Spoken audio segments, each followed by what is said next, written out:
আজকে আমরা বলতে চাই যে আসলে মানুষ পরিচিত যদি ছেলে মারপিট কাজে না করে তাহলে মানুষ দুধ দেয় না। তারপর আমরা আমাদের নেতৃবৃন্দ সবসময় কথা বলছে, রাজপথে কথা বলছে। আজকেও আমরা নোয়াখালী সিটি কর্পোরেশন বাস্তবায়ন পরিষদের পক্ষ থেকে, নোয়াখালী বিভাগ বাস্তবায়ন পরিষদের পক্ষ থেকে সরকারের কাছে চালু যাচ্ছে।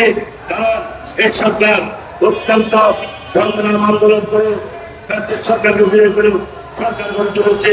বাংলাদেশ কার্যকরী দলের সরকার, এই সরকার প্রধানমন্ত্রী তারেক রহমান নোয়াখালী এবং বৃহত্তর নোয়াখালী 4টি আসনের মধ্যে নোয়াখালীবাসী 12টি আসন করে দিয়েছে। তাহলে কেন আমাদের এই প্রত্যেক দাবিগুলি বাস্তবায়ন হবে না? সেই দাবি আমরা সরকারের কাছে আসছি। প্রিয় ভাই বন্ধুরা, আমরা অনতিবিলম্বে আমাদের সিটি কর্পোরেশন এবং নোয়াখালী বিভাগ বাস্তবায়নের জন্য, বিভাগমন্ত্র বাস্তবায়নের জন্য আমাদের বাইরা যে অক্লান্ত পরিশ্রম করছে, তাদের দাবি বাস্তবায়ন করতে হবে। না হলে আমাদের একজন প্রতিবন্ধী ভাই বলছে, যদি আমাদের দাবি বাস্তবায়ন না হয় তাহলে আমরা প্রয়োজনে রাজপথে আন্দোলন করবো, হরতাল অবরোধ থেকে বড় বড় কর্মসূচি বাধ্য হবো। নোয়াখালী জেলা দীর্ঘদিন থেকে বৃহত্তর নোয়াখালীতে বিভাগ আন্দোলন করে আসছে। এই আন্দোলন আমাদের যৌক্তিক। ইতিমধ্যে যে সমস্ত বিভাগ দেওয়া হয়েছে, সেই সমস্ত বিভাগের ছেলে নোয়াখালী যদি বিভাগ দেওয়া হয় তাহলে সেটা থাকবে শীর্ষে। যে সমস্ত বিভাগের জন্য যে সমস্ত মহামারীর প্রয়োজন, যে সমস্ত বিলগুলো বিবেচনা করার প্রয়োজন, সেগুলো আমাদের বিবেচনা করা হয়েছে।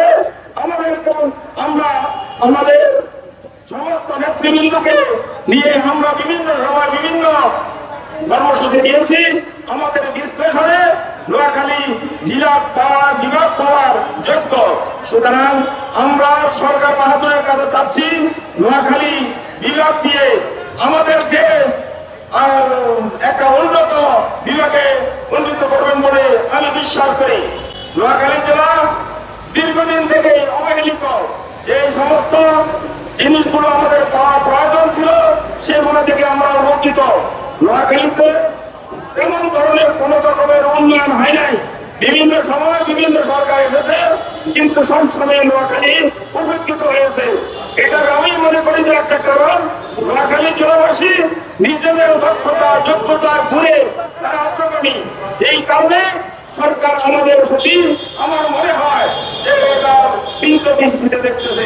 সুতরাং আমি মনে করি আমরা যতটা আমাদের জনগণ বা আমাদের রাজনীতিবিদ এবং আমাদের ব্যবসায়ী মহল, বিভিন্ন শ্রেণী পেশার মানুষ যেভাবে এগিয়ে আসছে, দেশ ও জাতিকে উন্নয়ন করার জন্য যেভাবে কন্ট্রিবিউট করতেছে, সেইভাবে যদি আমাদেরকে উৎসাহিত করা হয়, আমরা আরো বেশি আমরা দেশ ও জাতিকে দিতে পারবো বলে আমি বিশ্বাস করি। আমরা সর্বশ্রেষ্ঠ রিমিটেন্স যোদ্ধা, আমাদের এখানে সবচেয়ে বেশি রিমিটেন্স আসে বাংলাদেশের নোয়াখালী থেকে। সুতরাং ব্যবসায়ী, যে সমস্ত ব্যবসায়ীরা সবচেয়ে বেশি কন্ট্রিবিউট করে সেটা হলো নোয়াখালীতে।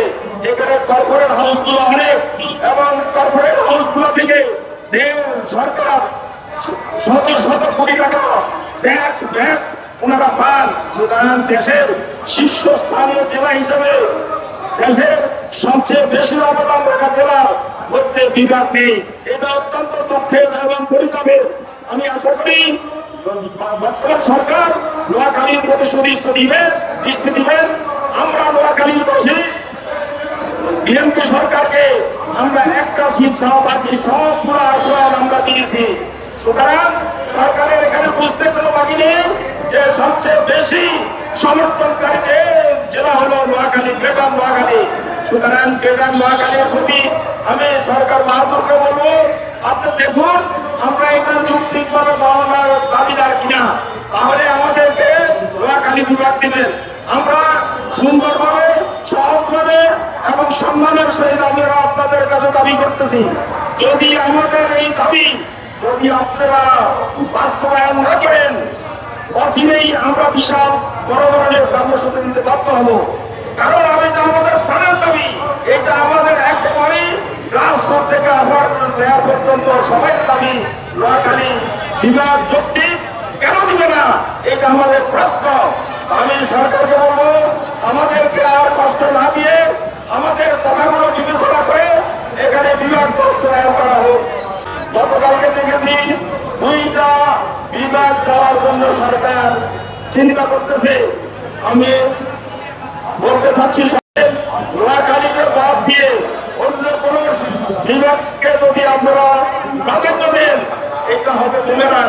কারণ যারা তো ঠিকভাবে পাওয়ার অধিকার থাকে তাদেরকে না দিয়ে যারা চায় নাই তাদেরকেও আপনারা বিভাগ দিয়ে দিচ্ছে।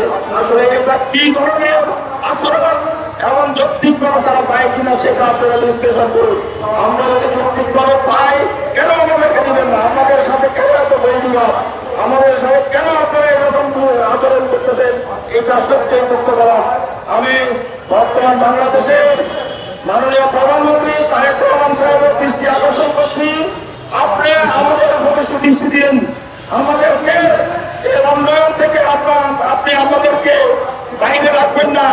আপনার আমাকে আমরা অত্যন্ত শ্রদ্ধা করি এবং খালেদা জিয়া আমাদের অত্যন্ত শ্রদ্ধা, আমরা তাকে সেভাবে শ্রদ্ধা করি। সুতরাং সেইভাবে আপনার মায়ের যেন মান সম্মান আরো বেশি উন্নত হয়, নোয়াখালীবাসী যেন আরো কৃতজ্ঞতা বোধ করে, আরো